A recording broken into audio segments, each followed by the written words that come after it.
Hola, bienvenidos a Diálogos, soy Facundo Guadaño y en esta emisión nos encontramos con un invitado, un habitué de la casa, con el legendario,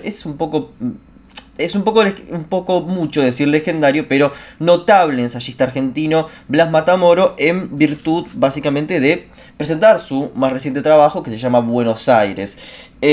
Tengo muchas preguntas respecto a este libro que he leído la verdad con muchísimo placer, una prosa excelente la de Blas Matamoro, que en su momento, cuando nos conocimos por primera vez en Buenos Aires, hace unos años ya, él me dijo, la describís como una música, y eso es ese libro, una agradable música que se lee en todo caso. ¿Cómo estás, Blas? Bien, ¿qué tal? Muy bien, antes que nada lo que me gustaría saber es por qué Buenos Aires. O sea, hay como una especie como de obsesión. Si yo veo tus trabajos sobre Carlos Gardel, sobre la Casa Porteña, si veo Con ritmo de tango, Genio y figura de Victorio Campo, y de repente un libro sobre Buenos Aires. Y entre Buenos Aires y Madrid, también un libro con Sebrelli, del cual formé parte, digo, también. Es como una especie de obsesión. ¿Qué pasa que te hace escribir sobre Buenos Aires?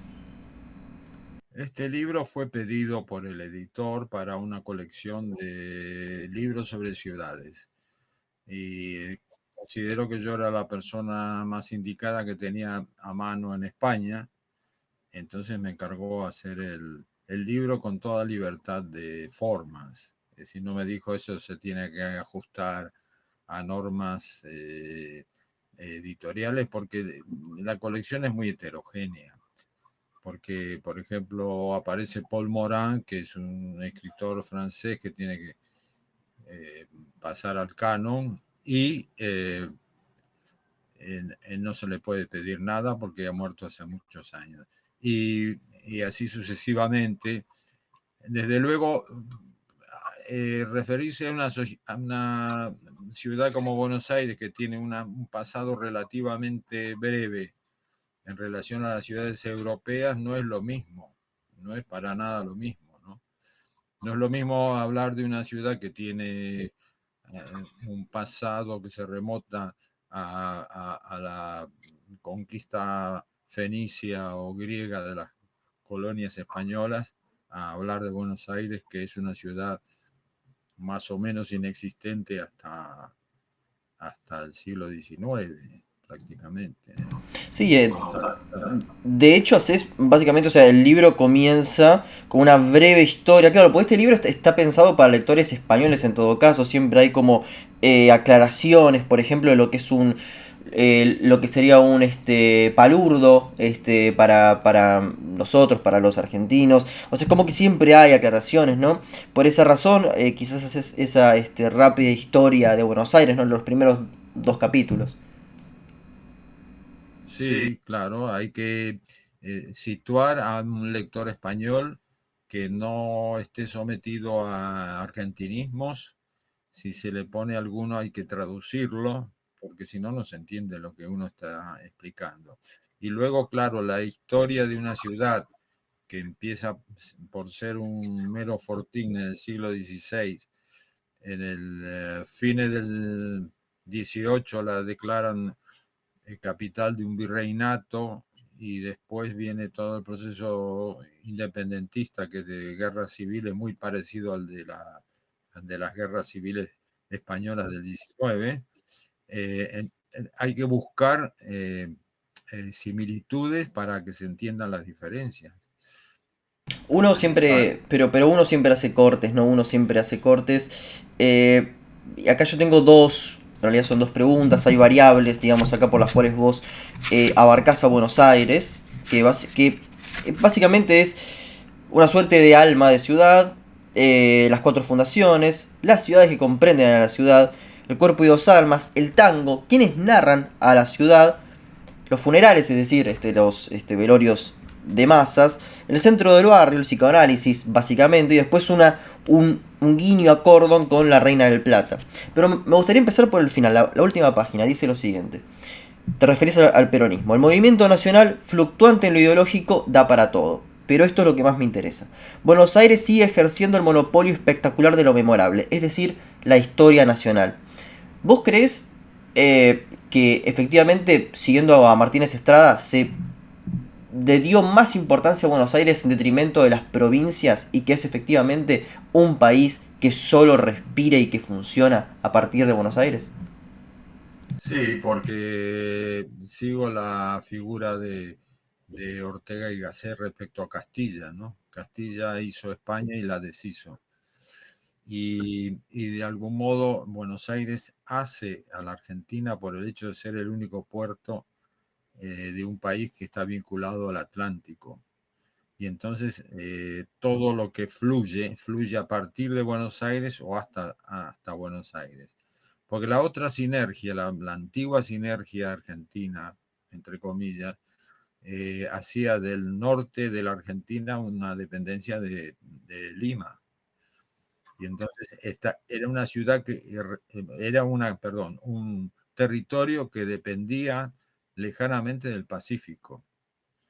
En cambio, Buenos Aires lo que hace es definir lo que podríamos llamar geopolítica de América del Sur al Atlántico como único puerto español sobre el Atlántico Sur.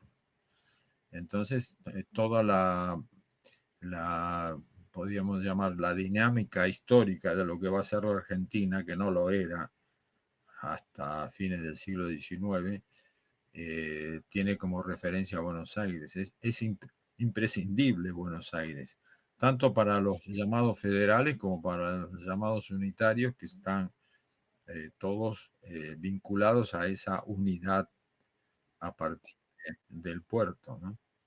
Sí, también vos mencionás cierto, bueno, cierto camino que sigue justamente los narradores de Buenos Aires, que se podría decir básicamente una especie de alma de la nación, que se encuentra, por supuesto, en Murena, se encuentra en Marechal, se encuentra en Martínez Estrada, pero no encuentro y vos al mismo tiempo decís, pero la constitución se firma en Santa Fe, la independencia en Tucumán, es decir, es como que parece que el interior no aparece en relación en todo el texto, con Buenos Aires, más allá de algunas pinceladas, y como si fuese efectivamente provincias totalmente alejadas de la modernidad. Me gustaría saber cuál es tu visión sobre el interior, si lo recorriste, personalmente, ¿cómo ves vos el interior, las provincias de Argentina? Yo veo que la extensión de la Argentina es desproporcionada a su población. La mitad de la Argentina está en la Patagonia y ahí vive solamente el 5% de los argentinos. Y vos has estudiado muy bien lo que es la economía del noreste argentino, que en algunos momentos se parece más a África que a América del Sur desarrollada. Entonces, ¿qué es lo que ha ocurrido aquí? Es que la atracción económica y política de Buenos Aires lo que ha hecho es un eje eh, urbano y suburbano que tiene como 120 kilómetros de extensión, donde está un tercio de la población argentina. El resto es lo que los porteños llamamos el interior, como si fuéramos los dueños del exterior. Y ese conflicto yo creo que llega hasta nuestros días. La Argentina es un país que ha resuelto mal su guerra civil, de modo que seguimos divididos entre unitarios y federales a ver quién es el dueño de la verdad de la argentinidad, para, para excluir a los demás. ¿Eh?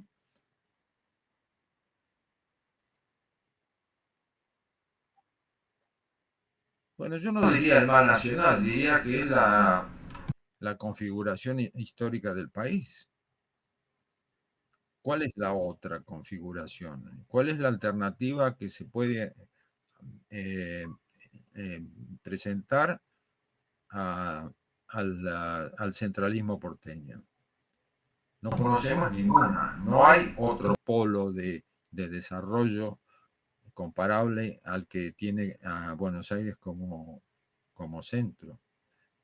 No, no, uno puede Yo no decir... diría, no Sí. diría que eso es el mal argentino, sino que es hasta ahora el destino histórico del país. Pero es algo así como una especie de determinación decir que es el destino histórico. O sea, es como que Tucumán en su momento fue una provincia relativamente rica, muy próspera, con personajes ilustres, y que efectivamente hoy se encuentra en decadencia. Pero tenemos los puertos de Rosario, los puertos de Bahía Blanca, pero curiosamente no son centros donde se produzca la atracción que puede tener Buenos Aires. Por eso digo, cuando... No, Sí. no, porque, no, vamos a ver, Rosario era un poblachón que se convirtió en el segundo exportador más grande de granos en algún momento después de Chicago, gracias al desarrollo de la pampa húmeda que está centrada en Buenos Aires. Es decir, sin el centralismo de Buenos Aires, Rosario no habría sido nada. Y lo mismo pasa con Bahía Blanca. Es decir, eh, la sinergia porteña es la que determina todo eso. Determinar no quiere decir fijar una fatalidad histórica, sino una dinámica histórica que ahora, después de hace décadas, es una especie de estática, ¿no? Es decir, de un país que está siempre abocado a repetir la misma crisis. Ahora, es curioso porque en tu repaso de funerales, repasás el de Irigoyen, repasás el de Vita, repasás el de Perón, y después hay un gran salto hasta Alfonsín. Pero un año después del de Alfonsín, estuvo el de Néstor Kirchner y no fue mencionado en el libro. ¿Qué ocurrió ahí? Y que fue un funeral fallido, con un ataúd cerrado, donde no pudimos ver al muerto. Nos han dicho que estaba ahí, pero no lo vimos. O sea, para vos, para que es un funeral masivo, tiene que estar el muerto vivo y como tiene que haber una especie como de Como en, como en funerales hay que estar en contacto con el cadáver.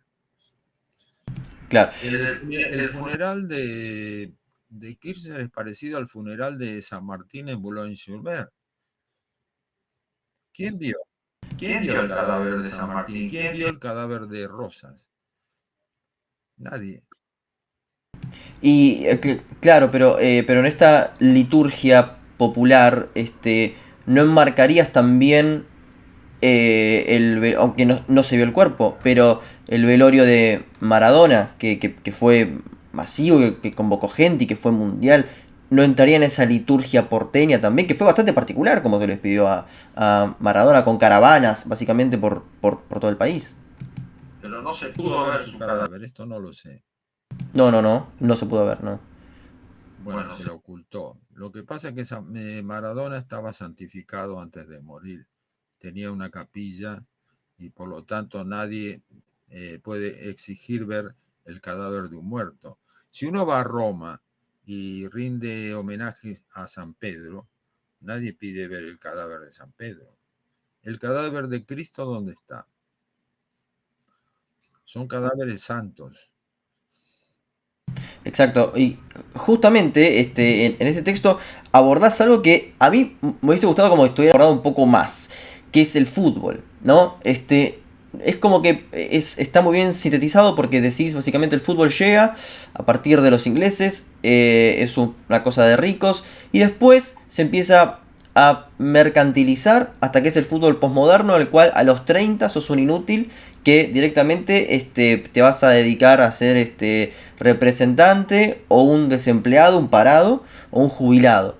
Este, esa reflexión la verdad que me pareció interesantísima. Pero bueno, creo que quedó un poquitito corta. Me hubiese gustado No, más no, todavía. vamos a ver, entre medias el fútbol es una cosa popular que se juega en los potreros. Lo puedo decir porque mi padre fue uno de los primeros aguateros del fútbol argentino a mediados de a mediados de los años 10, cuando sus hermanos mayores jugaban en lo que después iba a ser el equipo de Independiente de Avellaneda. Eran todos aficionados. Es decir, el fútbol no era una cuestión de ricos ni de pobres, era una cuestión de masas, de gente que se borraba en sus diferencias sociales para jugar al fútbol. Era una manera de interpretar algo común, no te olvides, a un país de inmigrantes, en donde la inmensa mayoría de la gente que vivía en Buenos Aires a mediados de los años 10, cuando mi padre era un niño aguatero, no eran nativos del país, eran extranjeros, cada uno con una historia distinta. Es decir, un polaco venía con su historia, un napolitano venía con la suya, un gallego venía con la suya, y etcétera, etcétera. Entonces, ¿cómo juntabas a toda esa gente en torno a algo común que pudieran hacer en un país que no conocían? El fútbol fue una de las tantas cosas, ¿no? Que, por el lado institucional lo que se resolvió fue escolarizar el país. Es decir, mandar a todo el mundo obligatoriamente a hacer la escuela primaria, una escuela estatal sin religión, pero con una lengua y con una historia que se le contaba a la gente para que aprendiera que la historia donde acababa de llegar sus padres era esta, la historia nacional. Y así más o menos se pudo organizar un país. Ahora, es curioso como vos decís, parece que hay una especie de tendencia en Buenos Aires hacia la comunidad, hacia lo chico. Bueno, la Boca, Boca Juniors. River Plate en realidad es de la Boca también. Pero bueno, después pasa Núñez. Chicago, Nueva Chicago. La paternal Argentinos Juniors. Es decir, como que hay una comunidad y un gueto por cada equipo, ¿no? Eso, y que después eso se desprende porque Boca Juniors es una marca. Que asumo que en Madrid, por supuesto, debe haber hinchas de Boca. No, por supuesto. A mí me pasó un par de veces de pasar vamos a ver, ese examen de iniciación. Por ejemplo, en un banco, me pregunta el agente, ¿usted es hincha de quién? Y le digo, soy del Independiente de Avellaneda. El tipo inmediatamente me dice, los Diablos Rojos. Y yo le pregunto, ¿y usted cómo sabe que el Independiente de Avellaneda, que es un equipo que está a 12.000 kilómetros, se llama los Diablos Rojos? Un lunes a la mañana me colmaron mis amigos, compañeros de trabajo con golpes en los hombros porque Independiente era campeón de la liga, o sea, del campeonato, y yo no lo sabía. Hasta que dije, ¿por qué me golpean? Y ellos indignados me dijeron, ¿cómo puedes ser tú, argentino, ignorante de que el campeonato es de tu equipo? Bueno, la primera vez que me traté con mi dentista, lo primero que me dijo es, debo decirle que soy madridista, él a mí. Dice, ¿y usted es hincha de quién? No me dijo qué tal están sus dientes ni sus encías. No, ¿de quién es hincha? Ahí me da risa porque dijiste justamente, vos haces un juego de palabras. Religión es religar, es unir, es estas diferencias, hacerlas homogéneas, pero lo decís con un cierto tinte nostálgico. Vos acuñaste una frase ahí, fútbol posmoderno. ¿No? Como que lo ves de una manera bastante negativa. Y sí, porque ahora, por ejemplo, ocurre que el gran jugador argentino del mundo es el Leonardo Messi. Lionel. ¿Lionel o Leonardo? Lionel Messi. Bueno, Leo. Lío, vamos a tener Bueno, lío. Leo. Sí. Bueno, Leo Messi es un rosarino criado en Barcelona, ¿no es cierto? Es donde se forma para jugar para el Barça. Él es argentino y tiene que participar como argentino el seleccionado, pero apenas es esa su comunicación con la Argentina. Cada vez que lo llaman a formar parte del seleccionado, pero él no es un jugador argentino, es un jugador que en la Argentina ha jugado apenas nada. Entonces, Y hay una cosa que no me parece menor. Yo creo que en España es mucho más. profundizado que son las apuestas por lo que hacen los jugadores de fútbol, es decir, que cotizan en bolsa. O estoy errado, ocurre eso en España, ¿no? Sí, pero en España hay que tener en cuenta otra cosa. España es un país formado por pequeñas comunidades que tienen miles de años de antigüedad, cosa que para nosotros es totalmente impensable. Es decir, cuando un catalán hace jugar su catalanismo, te va a demostrar que en las cuevas de los Pirineos había catalanes en la época de los trogloditas. Y los gallegos van a decir que cuando llegaron los romanos ellos ya eran gallegos porque eran celtas. Yo vivo a la vuelta del cementerio de Aluche, donde lógicamente las tumbas son cristianas. Debajo de esas tumbas cristianas están las tumbas romanas y debajo están las tumbas de los carpetanos prehistóricos. Es decir, a la vuelta de mi casa hay enterrados personajes de la prehistoria. Eso para un argentino es totalmente inimaginable. Eh, que en un espacio como el de la provincia de Buenos Aires se hablen 4 lenguas distintas, ¿qué me contás?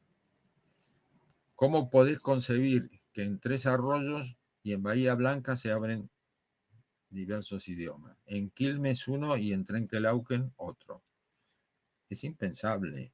Entonces, el juego de los equipos de fútbol tiene que ver con esa historia. Pero, Entre, sí, pero a ver, el Madrid es visto como un equipo. O sea, esto es un análisis sociológico. O sea, no es un programa de fútbol, es algo totalmente sociológico. El Madrid y el Barcelona compran una barbaridad y el Bilbao es nacionalista. Son todos españoles los que tienen que jugar en el Bilbao, en el Bilbao. ¿A qué responde eso? pero al decir españoles estamos diciendo ciudadanos de un Estado español, que somos también. No, el ciudadano no pertenece a una comunidad, porque sobre todo porque hoy la ciudadanía española es europea. Con el mismo papel de identidad uno puede recorrer toda la Unión Europea y no le preguntan si es español o si es francés. Es decir, a esos niveles de abstracción es claro que la cosa desaparece. Y el negocio del fútbol es totalmente globalizado. Ya no tiene ningún límite. Los jugadores van de acá para allá, los compran, los alquilan, los contratan, le rescinden el contrato, todo lo que sea, pero en lugares que son totalmente lejanos y ajenos. De pronto un jeque del Golfo Pérsico se compra un equipo entero en Inglaterra. Entonces, toda esa peculiaridad a ese nivel ya no existe. Lo que existe es la gente que se junta en un estadio y vive una comunión. Eso sí, eso sigue siendo totalmente local. O en el bar, todavía eso lo sigo viendo. Ahora, una cuestión que yo digo, ¿por qué no estuvo en el libro es el cine? Nombrás efectivamente que había cines, están mencionados, pero no a los directores. Y me gustaría ingresar acá a una persona que creo que en el libro Entre Buenos Aires y Madrid está olvidado, que es Christensen. Christensen tiene dos películas, diría, No abras nunca esa puerta y Si muero antes de que amanezca, que son cuentos de William Irish. Me parecen grandes películas que cuentan una narrativa argentina, un paisaje. Me gustaría reflexionar sobre esas cosas que, bueno, que quizás por un tema de espacio no ingresaron en el libro. Básicamente sobre Christensen. ¿Qué me puedes decir sobre ese director y esas películas que mencioné? Pero Christensen es digamos, un director de imitación. Es decir, es un director, sí, que intenta hacer en Argentina cosas que ha visto hechas afuera, ¿no? No, no creo que sea un director que pueda ser identificado como argentino. La prueba está que él se va a Brasil y hace lo mismo. En Brasil hace lo mismo. Es Pero decir, los paisajes que recrea, lo vuelvo a decir, Elsa O'Connor creo que era, ciega en... No, no era O'Connor, no me acuerdo el nombre ahora. Ciega en No abras nunca esa puerta, esa cuestión del hijo pródigo que vuelve, que es un ladrón, que es un malandra. Después el que mataba niños, esperándolo fuera de la escuela, cómo eran esos ambientes escolares. ¿No te parece una narrativa, por lo menos porteña, al menos? sí, porteña, sí, por porteño entendemos el cine porteño. No te olvides de eso, ¿eh? De que el cine también se hace en los estudios de Buenos Aires, no hay estudios de cine en el interior. De modo que si hay que hacer la guerra gaucha, pues hay que ir desde Buenos Aires hasta Salta y fabricar unos ranchos donde se van a alojar actores porteños.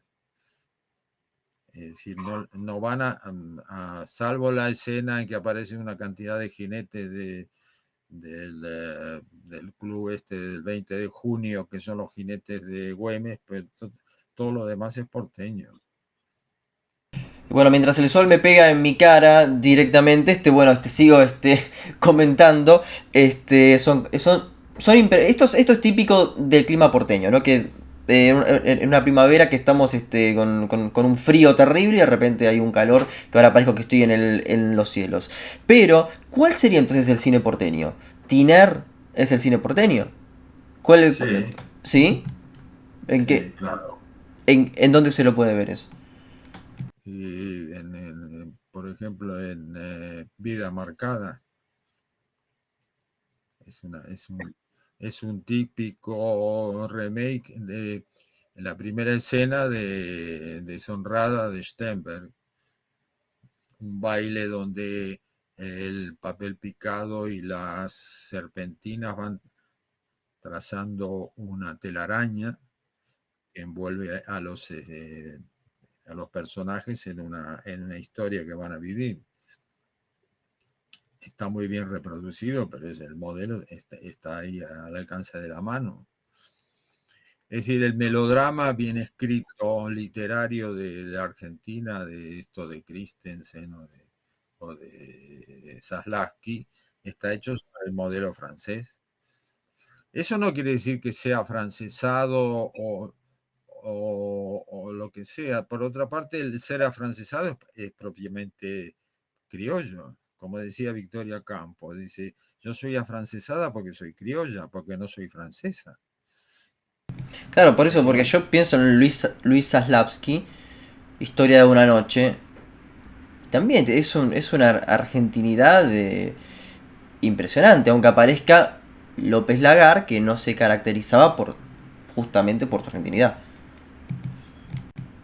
es claro, hay muchos actores, una cantidad de actores y actrices que se tienen que suavemente argentinizar. El caso de Ibáñez Menta, que fue sí, una estrella de toda mi infancia, y que tenía que hacer desde gaucho argentino en Vidalita, tenía que hacer de Almafuerte, del maestro de En el cielo pasan listas, y ninguno era un personaje español. Y él era un actor español, formado además en una familia de actores españoles, y que cuando volvió a España, pues naturalmente tenía que reespañolizarse. Pero esa traslación, esa mini traducción, esa reidiomatización, es lo que hace argentino al argentino a través de Buenos Aires. Es decir, Buenos Aires es un puerto. Obviamente un puerto es un lugar donde se recibe a gente que viene de muy lejos, y los que se quedan van a seguir pensando en lo que está lejos. Yo sigo pensando que esas películas que mencioné antes sí representan cierta argentinidad y más que nada y lo digo siempre con cierto con cierto cuidado esta cuestión de decir lo argentino, porque no quiero caer en un nacionalismo esencialista, sino de producir algo que sea distinto. Había una Bueno, película que era... para el caso, el director más en el sentido que vos decís es Sofici. Sofici, sí, Sofici te hace el kilómetro 101, te hace Tres hombres del río, hace Los prisioneros de la tierra, que son películas que escarban en peculiaridades del interior del país. Eso sí. Ahora, no la Guerra Gaucha es John Ford con Francisco Petrone haciendo de gaucho. Claro, Y esa es un exotismo. Es un no está exotismo. mal, no está mal, porque tomar de modelo a John Ford es tomar uno de los grandes narradores del siglo XX, no solo unos grandes directores, sino uno de los grandes narradores del siglo XX. ¿Por qué no lo vas a tomar de ejemplo? ¿Por qué vas a pedir un ejemplo genuinamente argentino de qué? ¿De cine? Habría que empezar por decir que la industria del cine no puede ser genuina argentina, es un invento francés. Es decir, el puerto siempre está dispuesto a recibir. Y lo que se recibe, pues se mezcla como buena o malamente se puede hacer y, y se factura. Si uno dice bandoneón, ¿en qué está pensando? En el mundo entero, el bandoneón es un emblema de Buenos Aires. En el mundo entero. Y sin embargo, era un instrumento de órgano portativo de la Europa Central que un soldado mercenario austríaco, austrohúngaro, llevó al Paraguay. Y ahí el señor Santa Cruz lo adoptó y lo trajo al Río de la Plata. Y fue uno de los primeros músicos de la Guardia Vieja. ¿Cuál era el primer tango? El primer tango escrito que no lo recuerdo. El entrerriano Enterriano. de Rosendo Mendizábal, cuyo autor es negro. Era negro el tipo. Y es decir, más portuario que eso es imposible, porque es el instrumento austrohúngaro que cae al Río de la Plata porque hay una guerra en el Paraguay y se transforma en un instrumento emblemático del arte rioplatense, como si hubiese sido originario de ahí, y no es originario de ahí. Es resultado de la mixtura portuaria que fatalmente impone la ciudad, ¿no es cierto? Ahora, recordemos algo que a mí me parece extremadamente importante, que es lo siguiente. Hay una cierta... Yo no digo que en tu texto, para nada, pero en otros, básicamente textos turísticos, o algunos más poéticos, donde el tango se romantiza. En el tuyo vos mostrás, es música de cuchilleros, es música de lúmpenes, música de drogadictos, música peligrosa, música donde había prostitutas, prostitutas más finas, prostitutas más baratas. No está idealizado per se el tango. Eh, pero mostrás cierta evolución. Mostrás un tango primitivo, que no era escrito, más rudimentario. Eh, pero me llamó la atención y quizás haya sido una cosa que yo haya notado mal. Pero como que a Gobi lo pones ya como en las partes más refinadas del tango. Mientras que el dúo Gobi era más primitivo, ¿no? Bueno, el de los padres, Flora y Alfredo Padre, pero Alfredo Gobi es el final del 40. Es, el, es decir, el Gobi moderno es el que termina el ciclo del tango, que después se lo va a liquidar Piazzolla, pero llega hasta él, hasta la generación de Gobi, Salgán, Troilo, eh, Miguel Caló, Franchini Pontier, que es una generación realmente brillante, pero final. Ahora, Además, cuando se desentiza la letra del tango. Se deja el lunfardo de lado y el rol de la mujer no es fatalmente despreciado como en las letras tradicionales del tango, ¿no? Lo que me llama la atención de cómo analizas el tango es que lo analizás eh, en Gardel, que mostrás básicamente cómo separa las sílabas, en un sentido de que hay una profesionalización.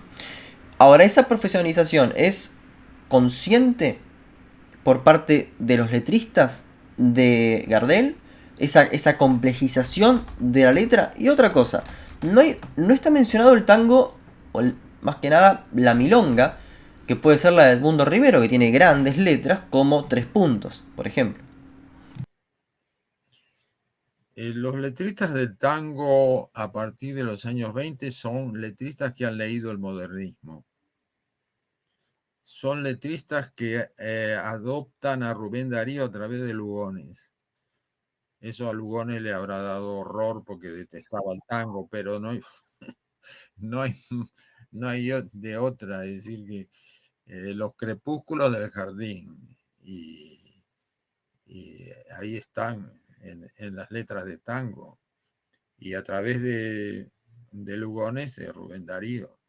Pero es que Rubén Darío fue un poeta que vivió en Buenos Aires y que hizo en Buenos Aires dos textos fundamentales del modernismo, que son Prosas profanas y Los raros. Yo lo digo en mi libro, ¿no? Es decir, hay una obra porteña de Rubén Darío que además entiende que la tiene que hacer ahí, que no la puede hacer en Managua, de donde era él, ni en Valparaíso, la tiene que hacer en Buenos Aires, en una ciudad portuaria, mistonga y además con una alta burguesía que se disfraza de aristocracia, ¿no? Y le da a la ciudad ese aire internacional y palaciego que tiene, ¿no? En la Buenos Aires a partir del 80. Pero, ¿qué pasa con estos letristas que, o por lo menos con quienes lo interpretan como de nuevo Edmundo Rivero? Para mí tiene grandes canciones, El último viaje, de nuevo vuelvo con Tres Puntos, porque es un tango que realmente me parece... otros tangos también, como Pero Desencuentro. vamos a ver, Edmundo Rivero estrena El último organito. El último organito es impensable sin el Lugones sencillista. Es decir, Homero Mansi, que era un hombre de letras, Homero Mansi, está haciendo eso. Está haciendo el tango cantado que viene del modernismo y pasa por Carriego, que tiene las dos fluencias, modernista y barrial, y se toca con el Lugones de las horas doradas, del libro fiel, de los últimos textos de Lugones, ¿no? Que, digamos, se vinculan con lo que se llama sencillismo, la poesía de la vida cotidiana en la clase media urbana. No es como decís Fernando, vos por ejemplo, en Mañana zarpa un barco. Ese no. ¿O sí? eso es Mansi también. Pero entra dentro del sencillismo o no. Sí, también. Lo que pasa es que está usando el metro alejandrino. El metro alejandrino es el de la tragedia barroca francesa. ¿Me explico? Es decir, para cantar a los marineros que llegan al puerto y se van a tomar copas con las chicas de la Boca, el tipo está empleando el alejandrino francés. Eso es cultura mestiza, portuaria, y, y está pasada por el modernismo, por supuesto. Claro, acá, por ejemplo, acá en la página lo puedo encontrar. En el 96 haces una... es increíble. Dice, ejemplos. Percanta que me amuraste, lo mejor de mi vida. 8 sílabas. El romance es popular. Esta pena me está matando. 9 sílabas. ¿Te acordás? Milonguita, voceras, 10 sílabas. Decasílabo heroica. Eh, eh, Heroico. O sea, esto realmente acá se empieza a ver una relación entre, que vos decís, esto es el caso Carlos Gardel, que va más allá de Buenos Aires y que en París te hicieron una pregunta que me permito también reproducirla, que dice lo siguiente. Bueno, vos ibas a buscar, estabas en una lista en el Brentanos de París, hurgando vinilos, con tu pareja, con Fernando Fraga, y te acercaba un álbum doble de Gardel. Y dijiste que ya lo tenías, que no lo necesitabas. Y te preguntaste ese sonido, ¿cómo le podía interesar a alguien de ese país? Y la mujer le contestó con otra pregunta. ¿Cómo cree usted que los norteamericanos entienden lo que dice Edith Piaf? Este es el caso Carlos Gardel. De Buenos Aires a París y de París al mundo. ¿Quién más que vos para explicar este fenómeno que has escrito tanto sobre Gardel? Bueno, en Gardel lo que pasa es que hay un canto muy persuasivo, muy seductor, que no hace falta entender lo que dice, que es lo que me explicaba la vendedora de Brentano. Es decir, no hace falta que un norteamericano entienda exactamente el francés en el que está cantando Edith Piaf, porque no está diciendo un texto leído, está cantando. Hay una voz y, al haber una voz hay un cuerpo y hay una transfiguración del cuerpo a través del canto. Y yo pienso que la seducción gardeliana pasa por eso, ¿no? Es decir, aún hoy, cuando uno escucha la grabación de Gardel por la radio, por la televisión, puede pensar que un escucha de hoy diga, el sonido es un poco antiguo. El sonido es antiguo, la voz no. Porque las voces de los grandes cantantes de ópera de los años 20 o 10 también están grabadas con sistemas de impresión que hoy resultan antiguos. Sin Caruso. embargo, Caruso es muy difícil de Caruso poder sigue escuchar. siendo Caruso y Beniamino Gigli sigue siendo, y Claudia Muzio sigue siendo Claudia Muzio, porque hay algo, hay un plus que no es meramente técnico. Eso es. Ahora Es, yo es el vuelvo. Sí, secreto sí. a voces, es lo que se llama el secreto a voces del arte. Hay algo secreto, pero la voz se oye. Claro, porque vos decías, el piano es el piano, y uno puede ponerlo a Bill Evans, puede ponerlo a Goldberg, puede ponerlo a Delfino, pero es un piano. El tema es que la voz es lo reconocible. Porque es lo inmediato del cuerpo. Y porque cada cuerpo tiene su voz. Todos los pianos tienen un sonido parecido al modelo de piano al cual responden. Es cierto que el que sabe mucho de piano te sabe distinguir, este es un Steinway y este es un Erhard. Bueno, muy bien. Pero para la escucha de la música, el piano es un aparato que está sonando, pulsado por un ser vivo, pero a través del aparato es como llega la música a la escucha. En cambio, en el canto no, surge directamente del cuerpo. Sobre todo si uno puede ver cantar a alguien. Está viendo que es un cuerpo como el que tengo yo que estoy escuchando, el que emite la música. Y entonces hay si querés, un vínculo erótico en el sentido de cuerpo a cuerpo, que a través del aparato no lo hay, a través del violín, del piano, el clarinete, lo que fuere. No hay una mediación, está la cosa inmediata del cuerpo que se expresa. Bueno, pero bueno, yo vuelvo sobre este tema. ¿Por qué se ignoran las letras de Edmundo Rivero o incluso de Ignacio Corsini? ¿Qué pasa con eso? Bueno, habría que buscar Yo creo que, por ejemplo, en Rivero está sobrecargada la misoginia. La misoginia es decir, la mala de la historia es siempre una mujer, o el peligro del mal está en manos de una mujer que no es sujetada por el hombre, eso a Rivero le encanta. No sé si te interesa.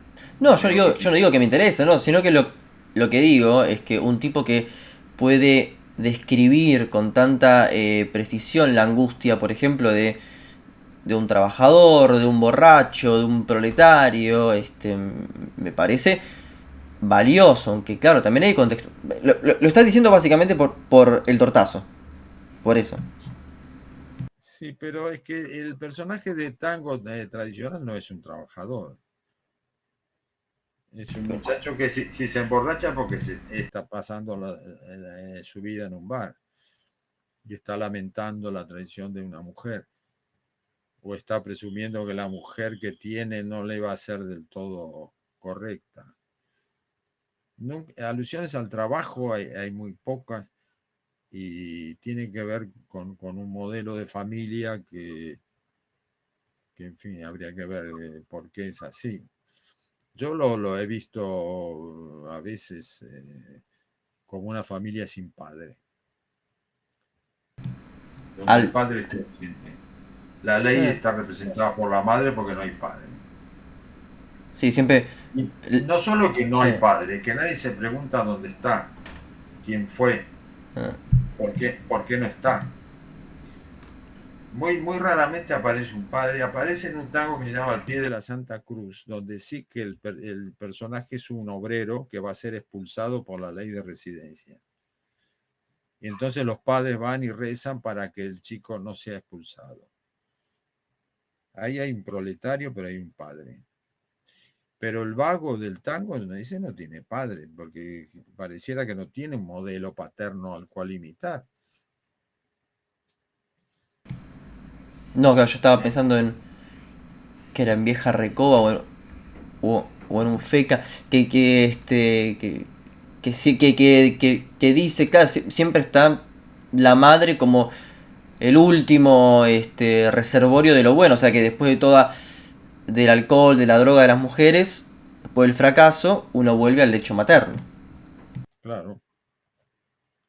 Y la chica que no se mueve del barrio, que está junto a su mamá, es decente. En cuanto se mueve, cae en el vicio y en la prostitución, ¿no? Yo creo que eso se altera ya en los años 40, desaparece esa imagen de la mujer en el tango. Y la desigualdad del hombre que juzga a la mujer también. Entonces los fracasos sentimentales pues son obra de los dos, o es el hombre que se arrepiente de haber jugado mal en la pareja. Y yo creo que tiene que ver con el hecho de que muchas mujeres en esa época, cuando la industrialización brusca del país, es decir, del país, de la zona del Gran Buenos Aires, la mujer se incorpora al mundo del trabajo. Ya no tiene demasiado sentido inferiorizar cuando hay una especie de igualdad laboral. Es un fenómeno que yo lo observé también en la zarzuela. En la zarzuela del siglo XIX, la chica, con que no sea de la aristocracia, corre peligro. Entonces, la madre o la tía, la abuela intenta casarla para que no termine mal. Pero hay un momento en que aparecen a principios del siglo XIX mujeres que trabajan en la zarzuela. Incluso aparece en la chulapona una mujer que es lo que llamaríamos hoy una pyme. Dirige, es propietaria y dirige un taller de planchado. Entonces la posición de la mujer cambia totalmente en ese sentido, ¿no? Recordemos Porque que el luego tango, recordemos que el tango pasó por una censura implacable en los 40, eso también afectó en eso Argentina, ¿no? afectó, sí, afectó sobre todo al lenguaje, el uso del tú y la eliminación del lunfardismo. Pero después cuando se levantó la censura ya la cosa tampoco cambió. Bueno, ya Pero, prácticamente no hay grandes, claro, los grandes letristas del tango se acaban con Discepolo y Mansi y los Expósitos, ¿no? Ahí se bueno, acabó. pero esa es una buena hipótesis. Muere el tango como fenómeno porque mueren los letristas o muere porque vos dijiste, hay una frase que es excelente. Puede repetirse, o sea, seguir vigente, pero no renovarse. Esa me parece una gran frase del libro. ¿Por qué no se renueva? ¿Es por un ciclo que se acabó Sí. o por los letristas que han muerto? No se renueva porque el tango tiene unas posibilidades de desarrollo musicales y pues se acaba. Lo mismo que se acaba la armonía eh, romántica que se transforma a través de Wagner en la armonía impresionista, etcétera, eh, es porque hay un sistema que ha sido ya explorado. Ha sido explorado hasta sus últimas consecuencias. Sí se puede repetir en cualquier momento. Cualquiera puede escribir hoy una música de imitación de la Edad Media, pero no es la música que naturalmente surge en nuestros días. Y, y lo mismo pasa con el tango, se agota la, digamos, la materia musical y entonces sí se pueden seguir escribiendo tangos a la manera de, pero son tangos a la manera de algo que ya desapareció de lo que podríamos llamar creatividad cultural. Pasó con el jazz pasó lo mismo, es decir, con el jazz no hay nada nuevo, se me ocurre a mí, por lo que yo escucho a partir del año 50, por ejemplo. Por ahí desde el 70, desde que empieza el jazz fusión, que puede gustar o no, pero digo, ya hay un ciclo terminado con Weather Report, ese tipo de bandas, Jaco Pastorius, ahí sí se acaba, yo creo que ahí por lo menos se acaba el jazz, ya no tiene nada más nuevo que ofrecer. No, es lo que yo pienso, ¿no? Que es un bagaje que tiene un contenido determinado y que cuando se acabó el contenido, pues el desarrollo también se acaba. Es mucho menos orgánico el jazz de los años 50 que el jazz de los años 30, por ejemplo. Está mucho más confiado a la improvisación del solista. El Más jazz de allá, los... más allá de las No, improvisaciones de Coltrane, pero ahí aparece el free jazz.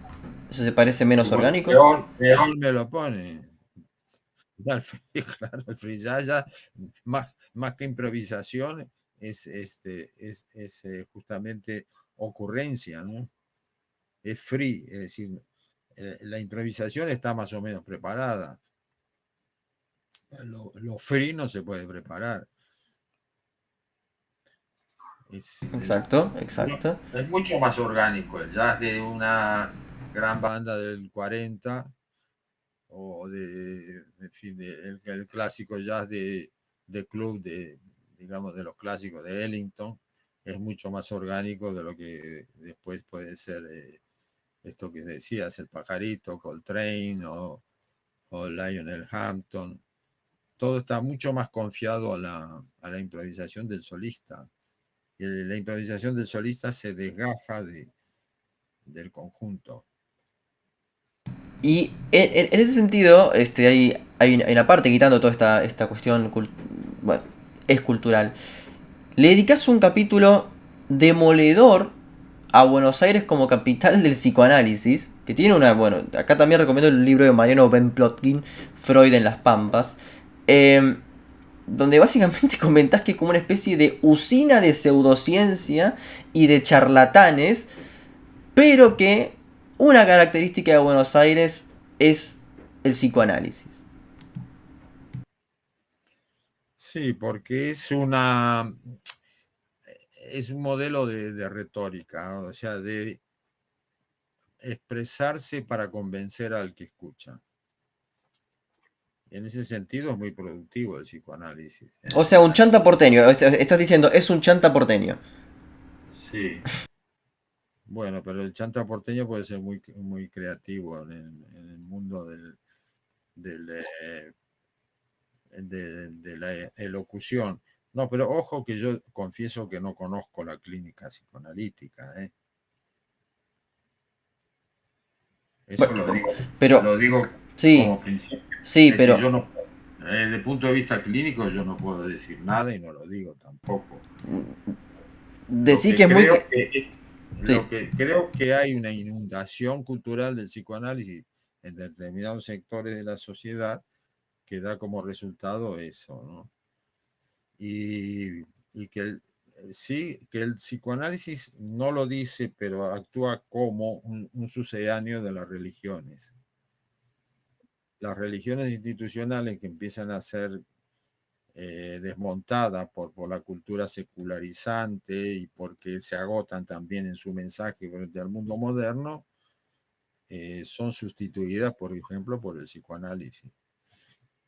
Tiene mucho de religión en el sentido de fe en la palabra y fe en la palabra privilegiada del que es el profesional de la palabra que además cobra por emitirla, ¿no? claro, Es un poco el, pero vos decís, por ejemplo, la nueva disciplina tiene al principio difícil encaje en los medios científicos. Es decir, que la ciencia como tal no la reconoce. Mucho menos el Partido Comunista que la considera charlatanería y producto de la decadente ideología burguesa. ¿Cuándo es que el psicoanálisis se hace conocido? Bueno, justamente con las modas francesas. Por ejemplo, Salvador Dalí y Luis Buñuel llevándolo a Hollywood. Y novelistas como Zweig, Vicky Baum, Schnitzler, etcétera, que tienen una atmósfera y un público que participan del freudismo, pero decís sin saberlo plenamente. Dalí sí lo sabía plenamente eso. sí, bueno, Dalí sabía de Freud lo que los surrealistas le habían transmitido. Es decir, no estaba al lado de la fuente. No es el caso de Schnitzler, que era un psiquiatra, no es el caso de Vicky Baum o de Stefan Zweig, que eran contemporáneos de Freud. Es decir, que conocieron el origen del psicoanálisis a la vuelta de su casa en, la, en las fechas apropiadas, ¿no? Eso es la época de la interbélica, la época entre las dos guerras mundiales. No, es distinta la cosa. Es decir, yo creo que en el mundo centroeuropeo el psicoanálisis no fue una moda. La moda del psicoanálisis viene a partir de Francia. Si cuando París dice que se puede hacer, bueno, se puede hacer en todas partes, ¿no? Pero es posterior y es traducido. No te olvides que el psicoanálisis originalmente está escrito en alemán.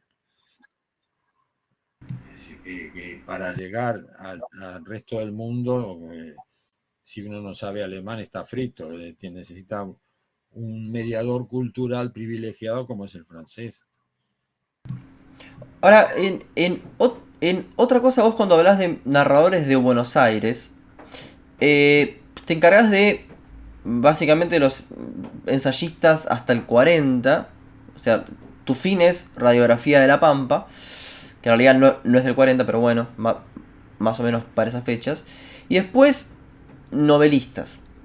Pero no consideras ensayistas de la ciudad. ¿Por qué Sí. esa selección? Yo creo que con todas las cosas de las que no me ocupo se puede hacer una enciclopedia. Pero entonces no tenemos que hablar de mi libro, sino del libro que yo he escrito. No puedo decirte nada de lo que yo no he dicho. No, no, pero bueno, pero... No. Que yo he hecho una censura, no. He llegado hasta donde conozco y luego he tenido que ceñirme a las dimensiones del libro. Claro, por eso también yo digo, ¿por qué el libro termina en 1974? ¿Por qué termina con la muerte de Perón? Porque yo no vivo en Buenos Aires desde 1976. Es decir, yo no puedo hablar de la ciudad de Buenos Aires de 1980 como sí puedo hablar de la ciudad de Buenos Aires de 1960. No es porque tenga más autoridad, sino porque tengo más recuerdos personales. Y, La diferencia está dicha ahí. El libro está escrito desde un yo. No es un libro de historia hecho por alguien que podía no tener nombre y apellido, ¿no? Está hecho por un escritor que se sitúa desde una subjetividad para decir, esta es mi relación con mi ciudad de origen, ¿no? Es un ensayo y es totalmente válido. Ahora, para ir cerrando, a mí lo que me interesaría saber es em, en qué ocasiones has vuelto a Buenos Aires. Yo sé que bueno que volviste hace unos 3 años ya. Ha cambiado la ciudad de Buenos Aires, básicamente por una pandemia. Aparecen más pobres, aparece más indigencia, aparecen lugares cerrados. Hay una Buenos Aires que es distinta. Pero me gustaría saber qué cambios viste en los sucesivos, bueno, en tus viajes rápidos a Flores o en alguna conferencia que has dado. ¿Qué es lo que viste en estos, ya van a ser, sí, 46 años? Yo creo que, a ver, el primer retorno que es el 86, me parece, perdón, lo que veo en los primeros 20 años es una ciudad muy deteriorada y de ahí para acá una ciudad bastante restaurada. Sí, desde el punto de vista urbanístico, sí, con mucha deficiencia de transporte público. Por ejemplo, hay demasiado transporte de superficie para la cantidad de gente que vive en la ciudad y la enorme cantidad de gente que todos los días se traslada de la periferia a la ciudad para trabajar. Sigue siendo una ciudad un poco como demasiado apelmazada por la gente y eso es porque falta una red subterránea más eficaz. Es decir, que saque la gente de la superficie y la haga circular por el subterráneo. Eso sí se nota, pero en cuanto a conservación urbanística, sí, yo en lugares que estaban muy deteriorados los he visto reconstruidos. Y sí, y menor proliferación de comercio callejero, de pequeño vendedor de lo que fuera que se ofrece por la calle. Eso me parece que se reguló más a partir de, qué sé yo, los últimos 20 años de visita. Es cierto que yo soy un visitante que está 15 días en la ciudad, que no se pone a estudiarla.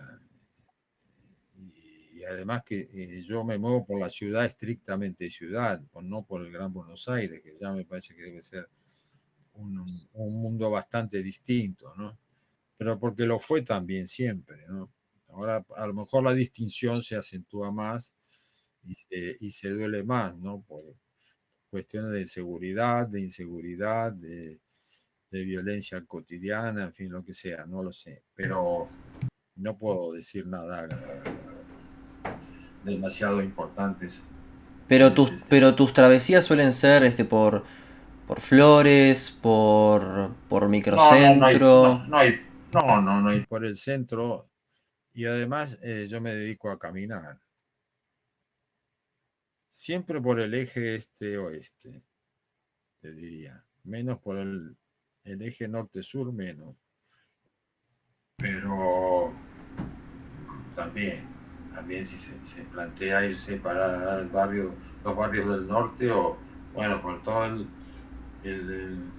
el sur, digamos así, pintoresco de Buenos Aires, lo poco que tiene de pintoresco, ¿no? Sí, ahí yo he encontrado eso, un mayor cuidado urbano. Ahora no sé si para el que vive allí la cosa es tan notable o no. Es un poco peligroso más que nada. Estoy siendo objetivo, nada más. El sur de la ciudad de Buenos Aires, o inclusive algunos barrios en los donde uno diría que vos lo mencionás, Pompeya.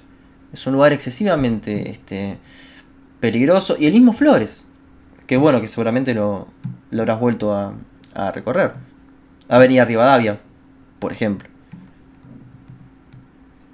Sí, yo esto no lo he notado.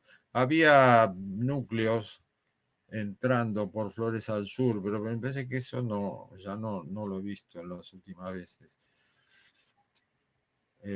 La Plaza de Flores estaba bombardeada como Sarajevo y ahora está reconstruida. Ahora es una plaza con veredas y con calles, y en fin, digna de- del lugar que ocupa, ¿no? Han reconstruido una de las escasísimas quintas históricas que hay en la ciudad, la de Marcó del Pont, que era una ruina, pues la han reconstruido y han hecho un centro cultural.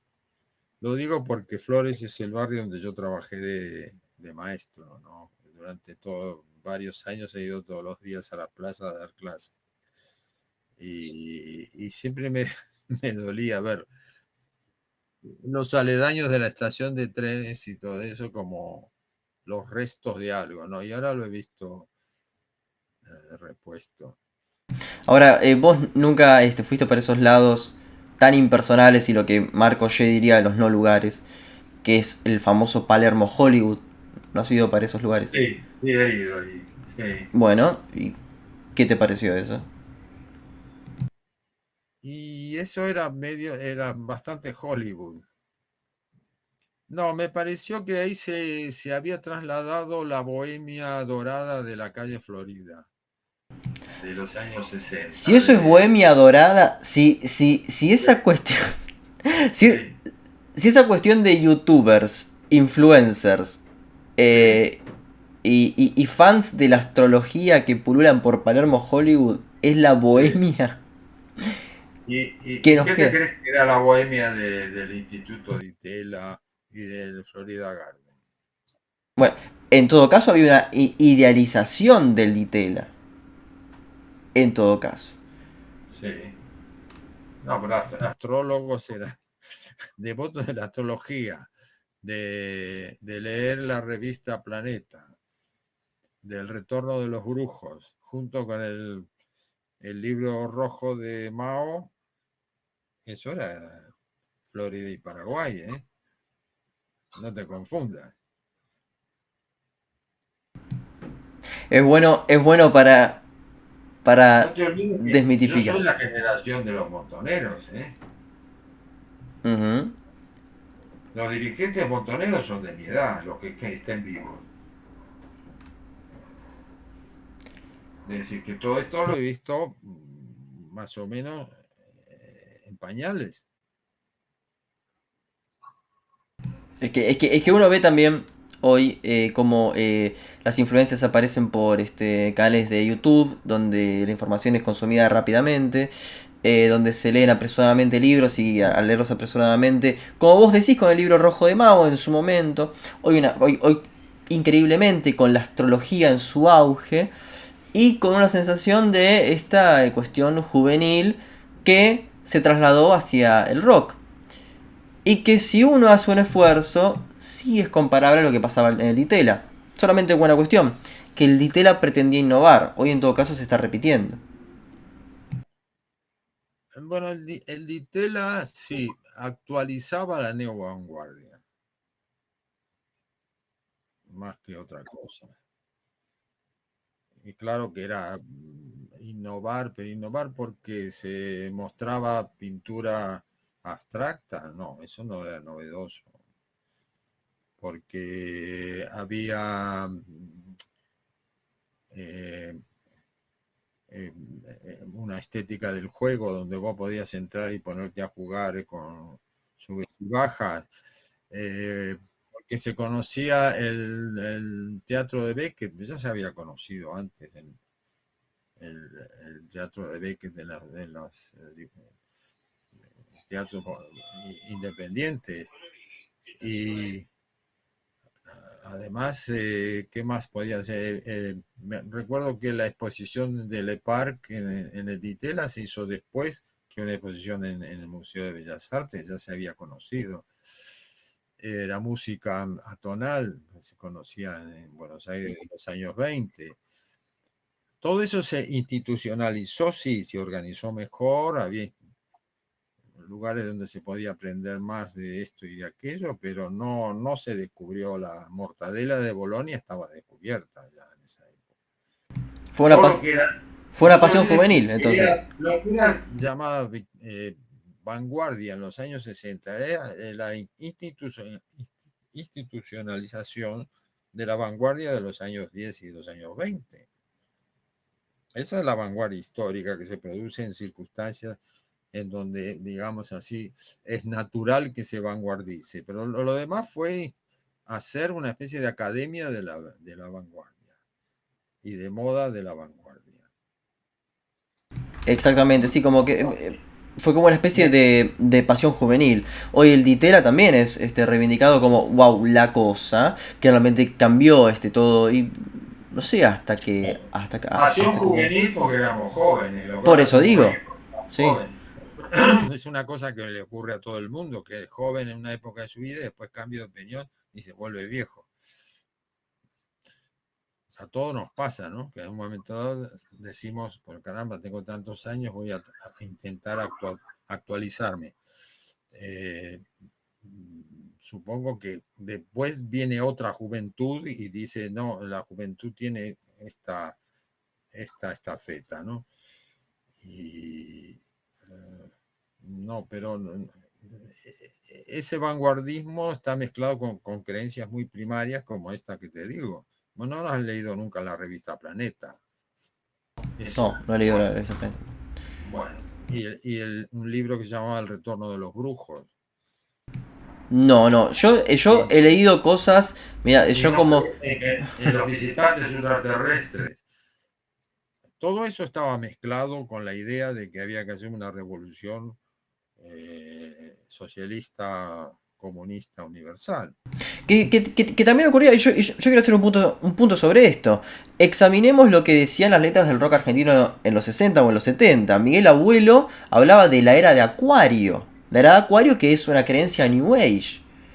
O Sí, sea, vos veías eso en los jóvenes de los 60, sí. una fuerte cuestión folk, espiritista, romanticista. Culto a Perón, ¿de dónde viene?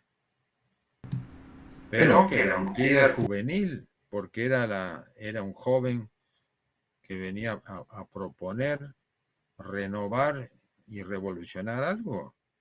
O era, Perón era es, intermediado por Montoneros, era intermediado por la figura de Cook antes, o sea, es un líder resemantizado de varias maneras, o sea, es un líder juvenilizado en todo caso. pero era un viejo. Objetivamente sí. No solo que era un viejo enfermo y después moribundo. Es decir, ¿cuál es la novedad juvenil que se busca en Perón?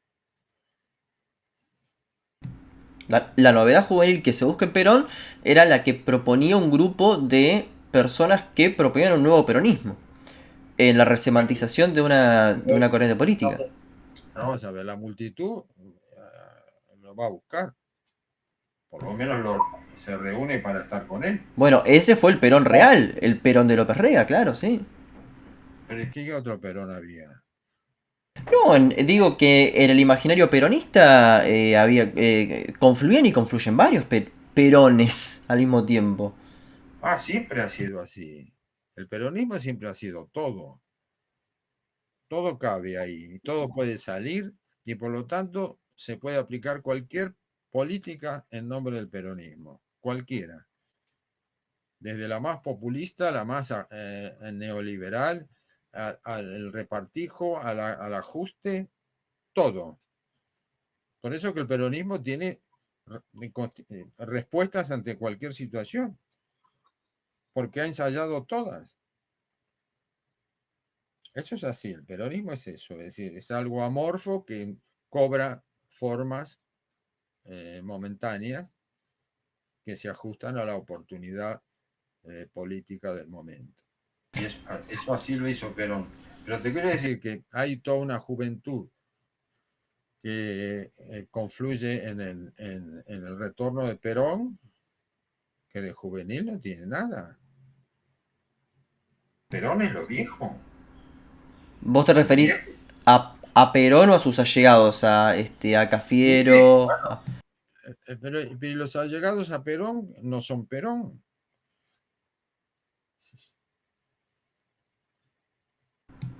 Solano Lima no era Perón. No, obvio. Cámpora no era Perón. Eran todas personas viejas. Sí, entiendo eso.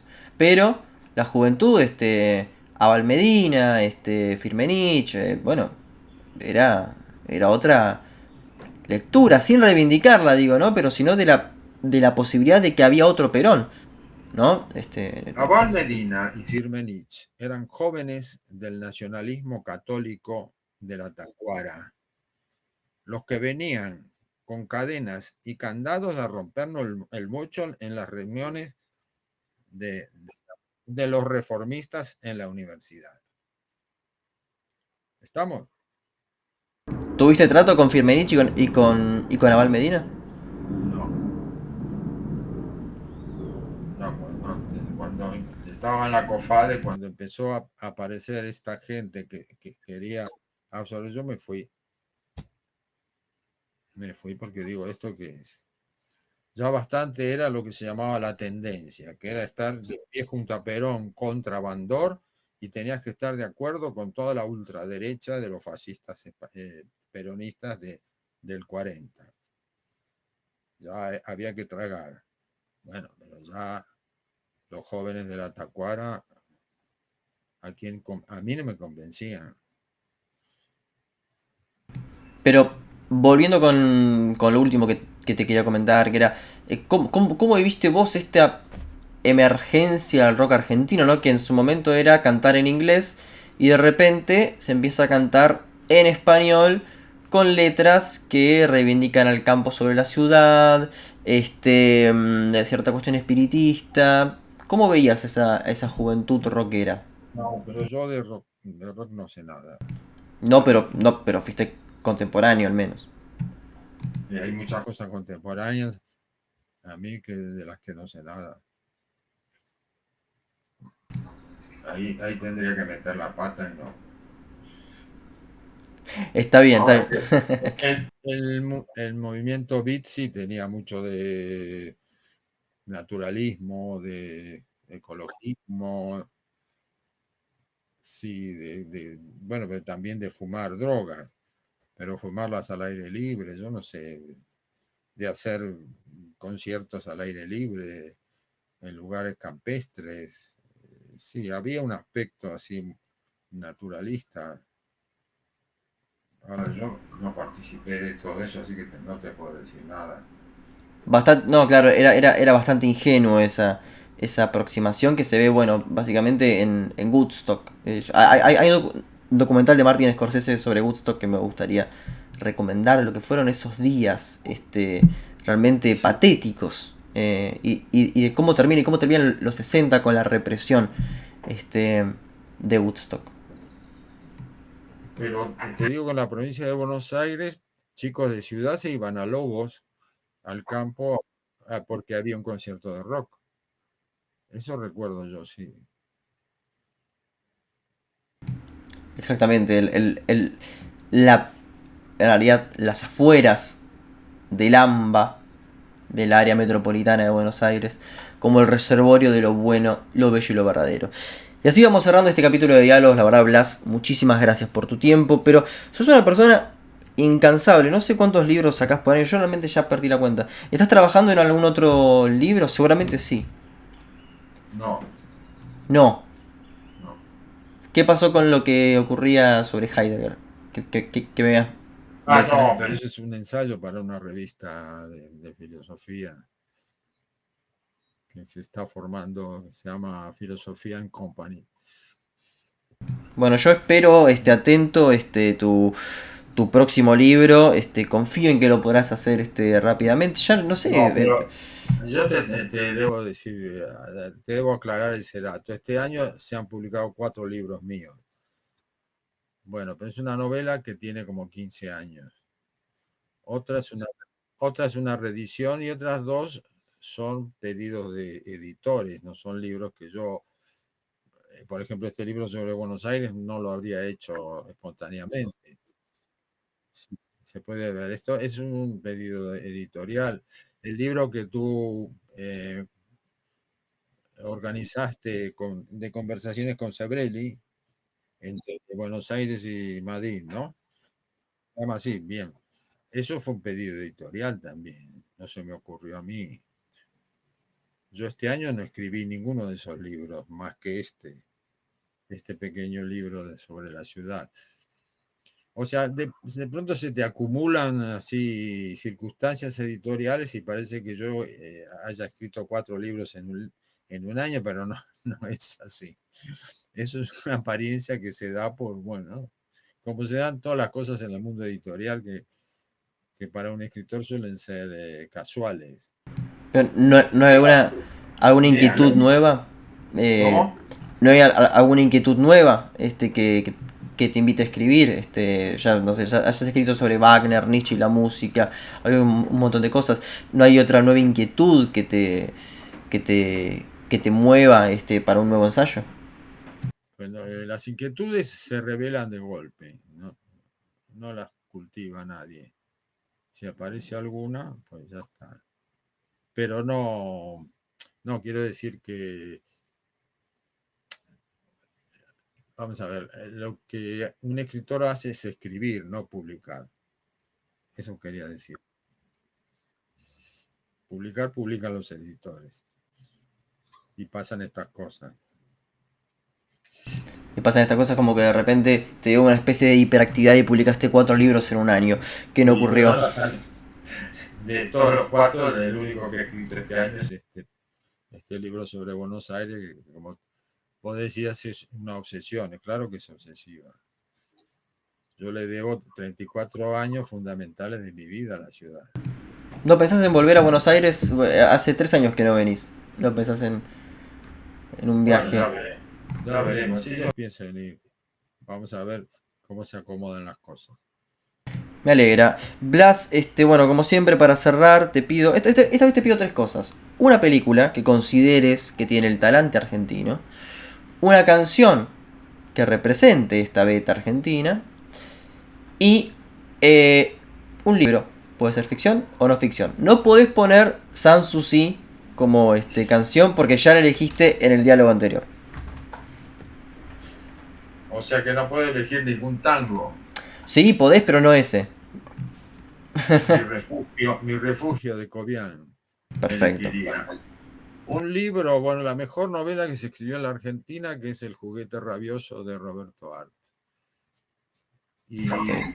Y una película que fuera así muy de, como de tocar Argentina. Sí, yo, a ver, sí, Kilómetro 111 de Mario Soffici, por ejemplo. Entonces, Mario Soffici.